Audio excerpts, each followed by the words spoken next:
కూటమి ప్రభుత్వం వచ్చినప్పటి నుంచి కూడా మత్స్యకారులకు ఇప్పటివరకు ఒక్క మేలు కూడా చేసింది లేదు. వేట నిషేధ సమయంలో వైఎస్ఆర్ కాంగ్రెస్ పార్టీ సమయానికి 10,000 రూపాయలు మత్స్యకారుల ఖాతాల్లో జమ చేస్తే కూటమి ప్రభుత్వం అధికారంలోకి వచ్చిన తర్వాత దాన్ని 20,000 చేస్తామని చెప్పి నేటి వరకు కూడా ఆ డబ్బులు వేయలేనటువంటి పరిస్థితి ఉంది. వేట నిషేధం కూడా ముగిసింది కానీ మత్స్యకార భరోసా మాత్రం అందలేదని మత్స్యకారులంతా ఆందోళన చెందుతున్నటువంటి పరిస్థితి. ప్రస్తుతం మత్స్యకార హార్బర్లో మనం ఉన్నాం. ప్రస్తుతం వైజాగ్ ఫిషింగ్ హార్బర్లో ఒకసారి మనం విజువల్స్లో చూడొచ్చు. పూర్తిగా మత్స్యకారులంతా తమ పనిపై బిజీగా ఉన్నటువంటి విజువల్స్ని సాక్షి టీవీ స్క్రీన్పై చూడొచ్చు.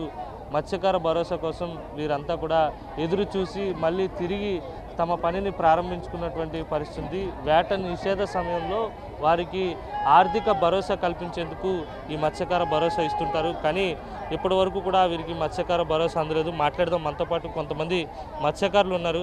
చెప్పండి, ఏ విధంగా చూడాలి? మత్స్యకార భరోసా జగన్మోహన్ రెడ్డి ఉన్నప్పుడు సమయానికి 10,000 అందేవి. కూటమి ప్రభుత్వం అధికారంలోకి వస్తే 20,000 ఇస్తామని చెప్పారు. నేటికి అందనటువంటి పరిస్థితి. మత్స్యకార భరోసా అన్నది మాత్రం జగన్ ప్రభుత్వం ఉండేటప్పుడు టైం టు టైం అండి. ప్రతి ఒక్కరికి కూడా వేట నిషేధ కాలంలోనూ 4వ నెల నుంచి 5వ నెల 2 నెలలు నిషేధం ఉండేది.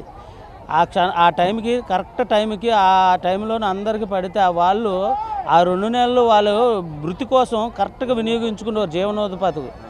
తీరా చూస్తే ఇప్పుడు కూటమి ప్రభుత్వం ప్రకటించింది. చంద్రబాబు నాయుడు గారు మైక్ పట్టుకొని ప్రతి ఏరియాల్లో కూడా మత్స్యకార భరోసా నేనున్నాను, 20,000 ఇస్తాను, అతను 10,000 కాదు 20,000 ఇస్తాను అనగానే మత్స్యకారులు అందరూ సపోర్ట్ చేసి ఓట్లు వేయడం జరిగింది. కానీ ఇప్పటి వరకు కూటమిని గెలిపించాం.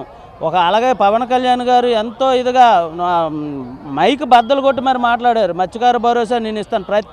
ప్రతి మీటింగ్లో కూడా మత్స్యకార భరోసా, మత్స్యకారులకు నేను సపోర్ట్గా ఉంటాను. మత్స్యకార భరోసా కాదు, మత్స్యకారులకు ఏ విధంగా అయినా సరే సాయ సహకారాలు అన్నీ అందిస్తాం. వాళ్ళకి వాళ్ళేంటి ఎన్నెన్నో వాళ్ళకి మళ్ళీ ఒక నిధిని ఏర్పాటు చేస్తాం. నిధి కాదు కదా, మత్స్యకార భరోసా కోసం ఎదురు చూస్తున్నాం. మొట్టమొదటిది ముందు తలుపు తీస్తేనే కదా అన్నీ అవ్వడానికి కారణం. కనీసం మత్స్యకార భరోసా కోసం ఇప్పుడు అందరూ ఎదురు చూస్తున్నారు. ఆ డబ్బులు వస్తే వాళ్ళు బ్రతికి చూసుకుందాం, మాట మీద నిలబడాలని ఎదురు చూస్తున్నాం. మరి కానీ మాట తప్పారని మేము అనుకున్నాం. ఎలా నెరవేరుస్తారో ఎదురు చూస్తున్నాం. మీరు చెప్పండి, మీరు మత్స్యకార భరోసా తీసుకున్నారా? ఇప్పుడు మత్స్యకార భరోసా ఇంకా అందనటువంటి పరిస్థితి. వేట నిషేధం కూడా అయిపోయి మళ్ళీ మీరు క్రమంగా వేటకు వెళ్ళి చేపలు తెచ్చుకుని వ్యాపారం చేసుకుంటున్నారు. కానీ మత్స్యకార భరోసా మాత్రం అందలేదు. ఇచ్చిన హామీని నిలబెట్టుకోలేదు. ఏ విధంగా? అంటే గత ప్రభుత్వం మాత్రం 5 సంవత్సరాలు కూడా చాలా బాగానే ఇచ్చారండి.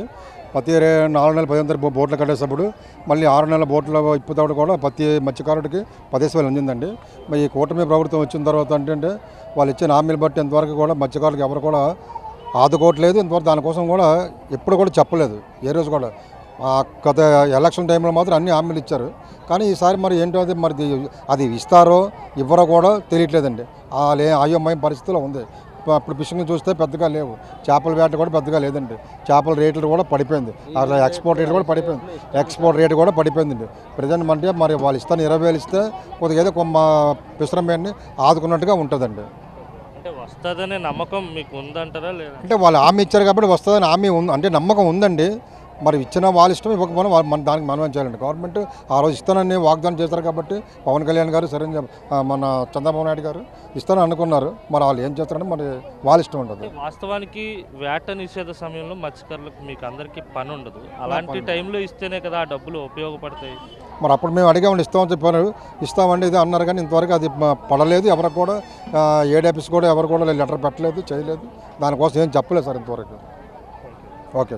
ఇది మొత్తం మీద చేపల వేట కూడా అంత ఆశాజనకంగా లేదు. డబ్బులు కూడా వచ్చేటువంటి పరిస్థితి లేదు. కనుక వేట నిషేధ సమయంలోనే మత్స్యకార భరోసా ఇచ్చుంటే చాలా ఉపయోగకరంగా ఉండేది. కానీ ఇప్పటి వరకు కూడా ఆ డబ్బులు అందనటువంటి పరిస్థితి. ఇస్తారో లేదో కూడా అనే అనుమానంలోనే మా మత్స్యకారులంతా ఉన్నామని మత్స్యకార హార్బర్ నుంచి మత్స్యకారులంతా కూడా చెప్తున్నటువంటి పరిస్థితి. వీడియో జర్నలిస్ట్ రమేష్ రెడ్డితో కలిసి అనిల్, సాక్షి టీవీ, విశాఖ ఫిషింగ్ హార్బర్ నుంచి.